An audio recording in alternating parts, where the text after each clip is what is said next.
J'ai passé la majeure partie de ma vie assis, à méditer, ruminant parfois trop cette certitude que les moines ne vivent pas de leur passion et se désintéressent de leurs rêves d'humains.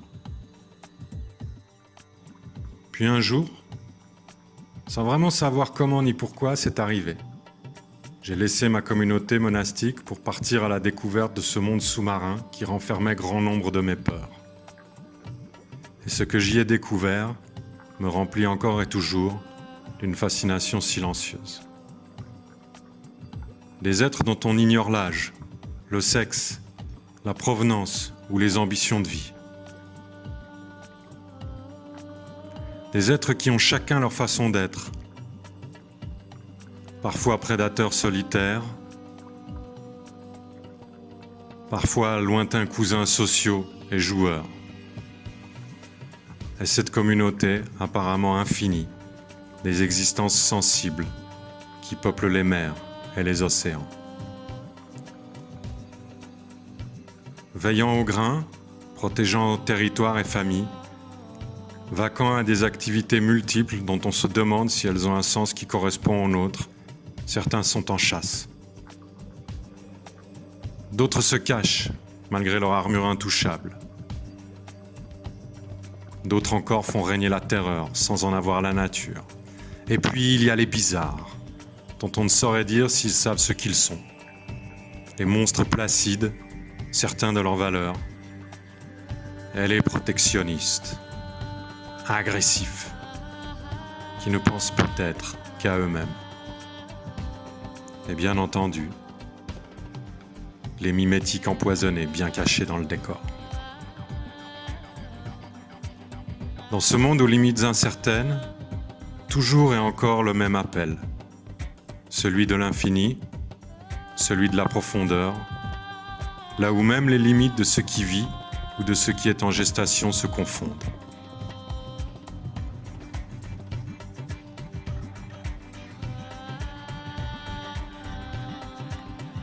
Une fois la tête sous l'eau, à quoi tient la vie ?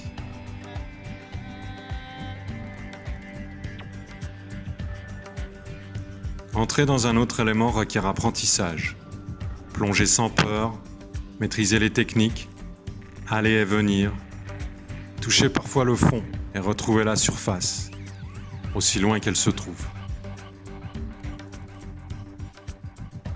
Répéter l'expérience, juste pour comprendre comment nous créons nos propres limites. Plonger de plus en plus profond dans ce que l'on croit être notre art, retenir son souffle, se retenir soi-même et poursuivre cette intense investigation de ce que nous sommes ou de ce que nous ne sommes pas.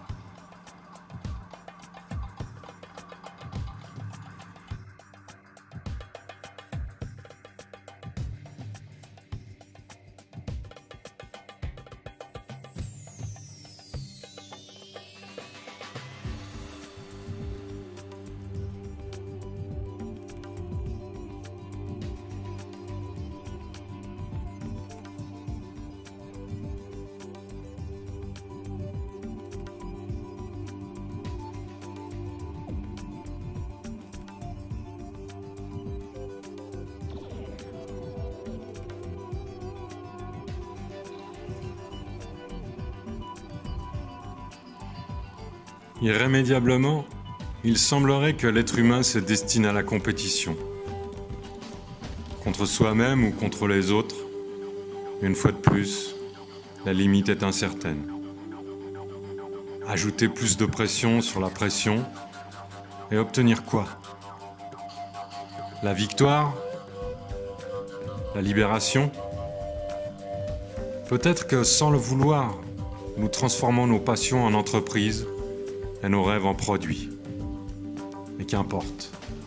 À un moment donné, les questions s'effacent, les réponses deviennent claires et diffuses, plonger encore plus profond ou simplement couler, simplement s'abandonner soi-même. Là où l'échec et la victoire ne sont qu'un seul et même esprit. Patience, détermination, maîtrise,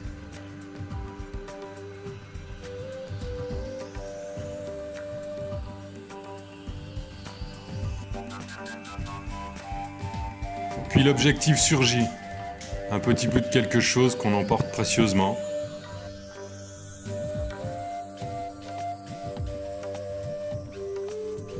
S'encourager, persévérer, ne pas porter attention aux difficultés inhérentes à l'exercice qu'on a appris à connaître. Parfois même, laisser la foi faire son œuvre. Encore, encore et encore.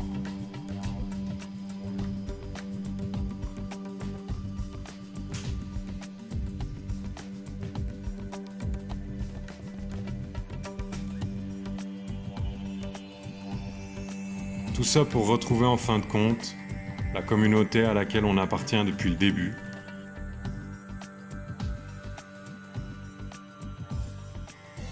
Rejoindre notre monde, percer la surface, naître à nouveau et réaliser ce rituel de bienvenue. Dévoiler sa face, sourire et simplement déclarer: